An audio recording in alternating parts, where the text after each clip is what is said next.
सन्मान्य पत्रकार बांधवांनो, तुम्हाला कल्पना आहे की एकंदरीत विरोधी पक्षांनी घेतलेले जे आक्षेप आहेत आणि ते खास करून आक्षेप जर तुम्ही पाहिलात तर मतदार यादीमध्ये असणारा जो खोळ आहे, गोंधळ आहे किंवा घोटाळा आहे, अशा प्रकारच्या भावना केवळ विरोधी पक्षाच्या नाही तर महाराष्ट्रातल्या तमाम जनतेच्या झालेल्या आहेत. आणि लोकांना आता कळून चुकले काहीतरी नक्की गोंधळ आहे. केवळ लोकांनाच नाहीच कळलेलं नाही तर त्यांच्या स्वतःच्या आमदारही स्वतःची साक्ष स्वतः देत आहे.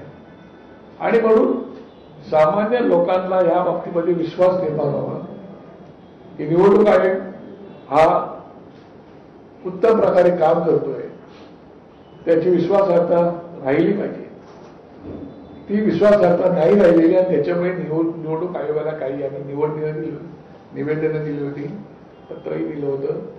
त्याच्यानंतरही निवडणूक आयोगाने जे काही उत्तर थापून पाठवून दिलेले आहे ते पाहता पहिली गोष्ट की निवडणूक आयोगाने जिल्हाधिकाऱ्यांना आदेश दिलेले आहेत.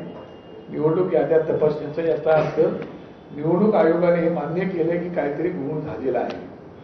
हे जर त्यांनी घोळ झालेला मान्य केला असेल तर तो घोळ त्यांच्या लक्षात आलेला असून सुद्धा ते जर डोळेझाकपणा करणार असेल तर त्यांच्या डोळ्यात अंजन घालण्यासाठी 1 तारखेला शनिवारी जो मोर्चा सर्व विरोधी पक्षाच्या वतीने काढण्यात आलेला आहे त्या मोर्चामध्ये महाराष्ट्र नवनिर्माण सेना पूर्णपणे ताकदीने सहभागी होणार आहे. किंबहुना महाराष्ट्रातील सगळ्या नागरिकांनी या मोर्चात सहभागी होण्याची आवश्यकता आहे.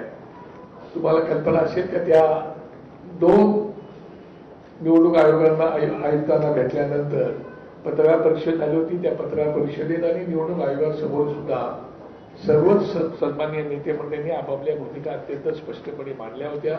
त्याचे काही पुरावे दिले होते, काही दाखले दिले होते आणि हे सगळं पाहिल्यानंतर निवडणूक आयोग जरी बोलला नसला तरी निवडणूक आयोगाच्या ते लक्षात आलेलं आहे त्या ठिकाणी घोळ आहे.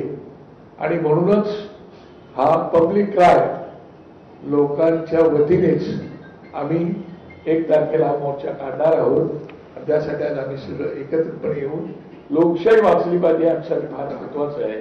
उदाहरणं खूप आहेत पण आजची पत्रकार परिषद ही केवळ 1 तारखेच्यासाठी एकजूटपणे ही लोकशाही वाचवण्यासाठी आम्हाला एकत्रित येऊन हे सर्व करावं लागत आहे आणि त्यासाठी आजची पत्रकार परिषद आहे. मी आमच्या पक्षाच्या वतीने आम्ही तर सगळे सहभागी होऊ. लोकांनाही आवाहन करतो आपणही सहभागी झालं पाहिजे. जयंतराव, आपल्या सर्वांना